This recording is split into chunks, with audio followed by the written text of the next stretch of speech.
Hey everybody, welcome back to another episode of Addicted to Gear. This is an on-the-road edition. Today, on today's journey, we're going to be talking about ways that you can improve your playing. And it's been a while since I discussed this, but I've been giving it a lot of thought. And I wanted to put together a little short list for you guys to sort of give you some tips that I think would be beneficial for anyone trying to improve their playing. Now, of course, good tone is in the hands. I think we all know that and we can all agree upon that right now. But, how do you get there? For somebody trying to learn a new instrument, it's always a little bit of a challenge at first. It could be a little bit disconcerting. You can often get the thoughts of giving up when things get a little bit too rough. But if you stick with it, things do get easier over time, and it does take time. So how do you get better at playing? Well, here are a couple of tips that I can think of off the top of my head that might help you. Now, the first thing that I learned when I started playing guitar is that it takes time to actually learn how to play the instrument, how to improve your technique, and how to just get better overall. So the key thing with learning a new instrument is that it takes the time that it takes. You can't rush learning. And actually, if you take that mantra and take it literally, it's actually a really beneficial thing if you think about it. The hardest thing to do properly, I think, is to be able to play really, really slow. To be able to play anything really slow.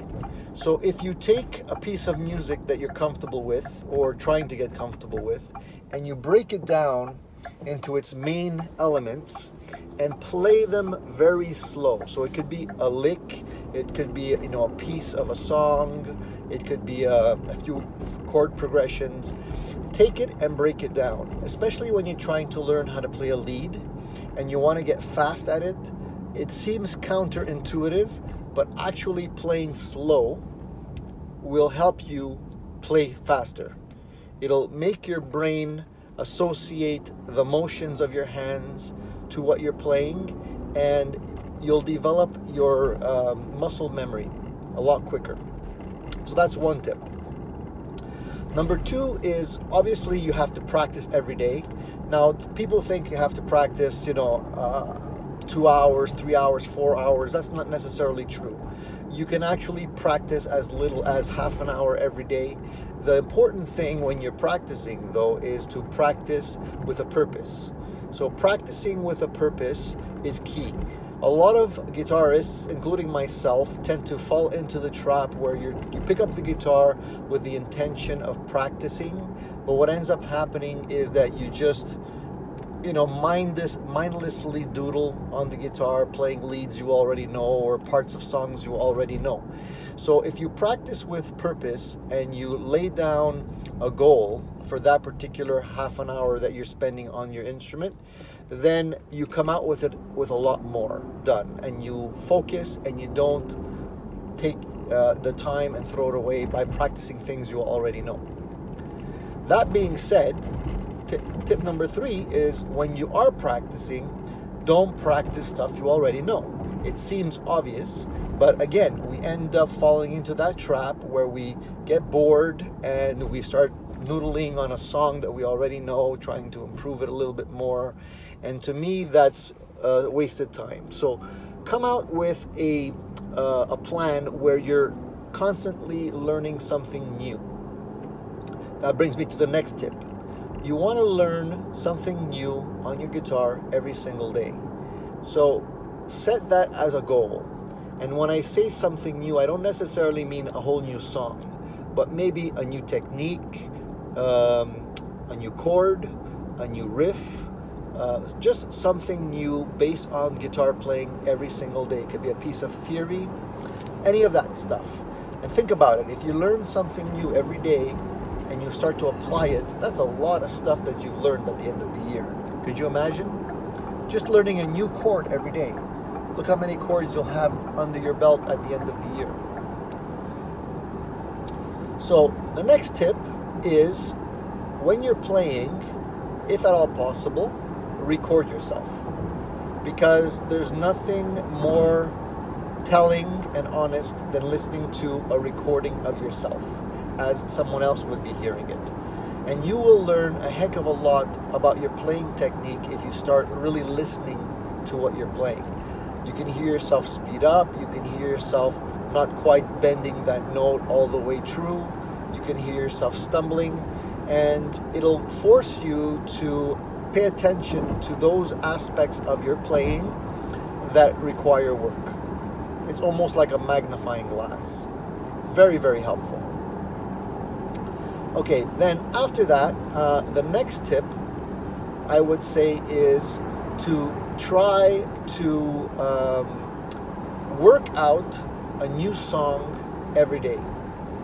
And this might not be for beginners, but if you've been playing for a little while and you know more than 3 chords, then set aside a goal to actually record yourself, or even just write down a few chord progressions and write a song, because it's darn easy to noodle and to play leads, to play something that you already know from another artist.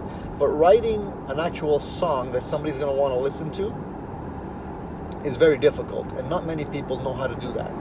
And yes, you're going to suck at first, but as you go forward, you're going to learn what works, what doesn't work.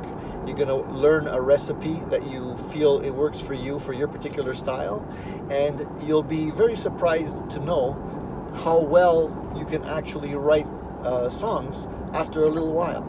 And don't be afraid. I mean, it doesn't have to be the next hit. It could be something quite lame, as a matter of fact, but that doesn't matter. It's just a question of writing something, to be able to put together chords, melodic ideas, maybe even some lyrics, and if you can record it, even better. The next tip is play in front of people. That's where you're going to learn to shine. I mean, it's easy to soar like an eagle in a room full of turkeys, but if you're playing your music in front of people and other bandmates, maybe a small audience, it forces you to up your game. It forces you to be hyper aware, and nothing will improve your playing faster than playing with people that are better than you. So if you can, by all means, try to play with people that are always at least one step better than you, and you're going to see yourself improve very, very quickly. So when you're playing with a band, you really need to be aware of a lot of things at the same time, and it's very different than playing in your room, with headphones on or something like that, all alone, with no criticism, no risk, no stress. So get used to playing with others, and you'll improve tremendously. Now, the other thing is, when you're playing guitar, often we're playing alone. We're playing in in a room. We're sitting down. We're comfortable. We're at our computer. If you can, play standing up. It makes a huge difference. When you're playing a show, you're never going to really be sitting down unless you're B.B. King or something like that. So if you're playing your guitar, put a strap on it, stand up, learn how to play standing up, learn how to start being comfortable standing up, because it makes a huge difference. If you can play without necessarily looking at your fretboard all the time, hunched over, that makes a huge difference. The next tip is your sound. So if you're playing through headphones, try to stop doing that.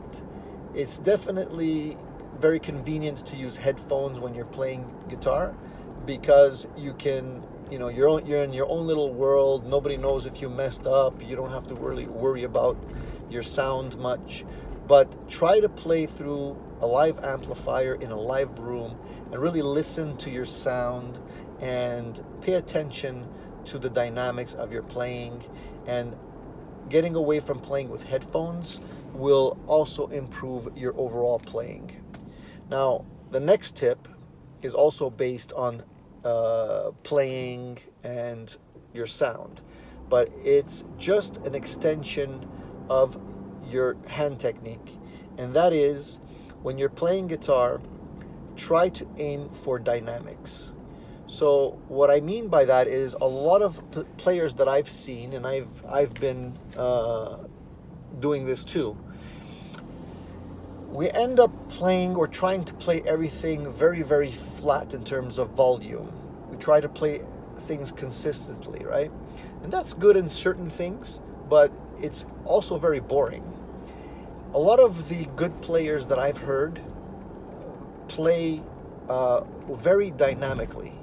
They won't play a phrase very flat. They'll play a phrase soft, and in certain aspects of that phrase, they'll play a little bit harder. They'll dig in with the pick a little harder, scrape the pick, then lighten up, go down on the volume, bring the volume up.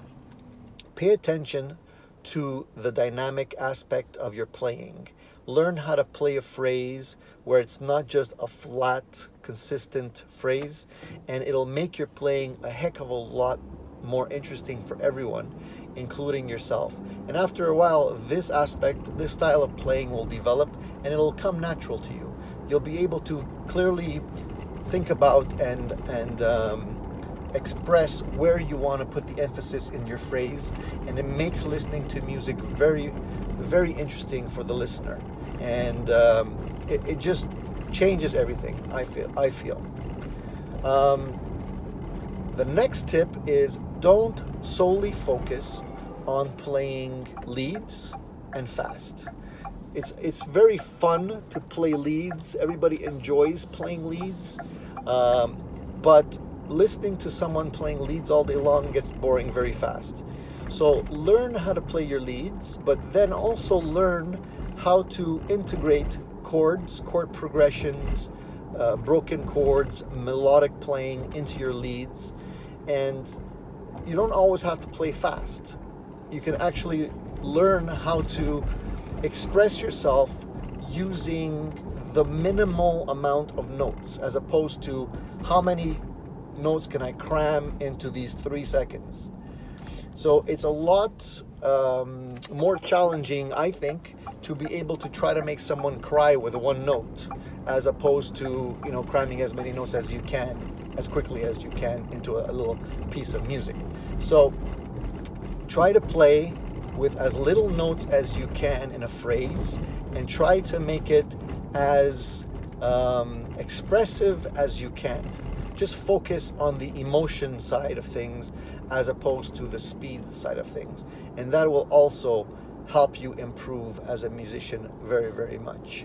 So there's a whole lot more tips I can share with you, but these are the ones that have come to mind like right away after I've been playing for so long. I'm still working on these, by the way. It takes a long time to master these things, and you constantly have to remind yourself of these things. Like, I'm constantly trying to learn new chords, chord inversions, you know, different voicings, as many as I can anyway, to help me expand my library. And that's another tip that you can do, is try to learn different chords. It's easy to learn the standard bar chords, major, minor, dominant, but try to learn different voicings of the same chord and use those voicings when you're playing your music instead of the common chords you would normally use, and you will see that your palette and the texture of your music will become way more interesting to everyone.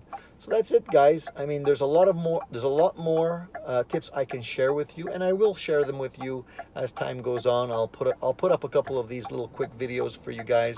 Well, I'll share some of my knowledge, whatever I can share. And hopefully this stuff is helpful for you guys, and will just remind you of some things that you can do to increase your productivity when you're practicing and trying to become better.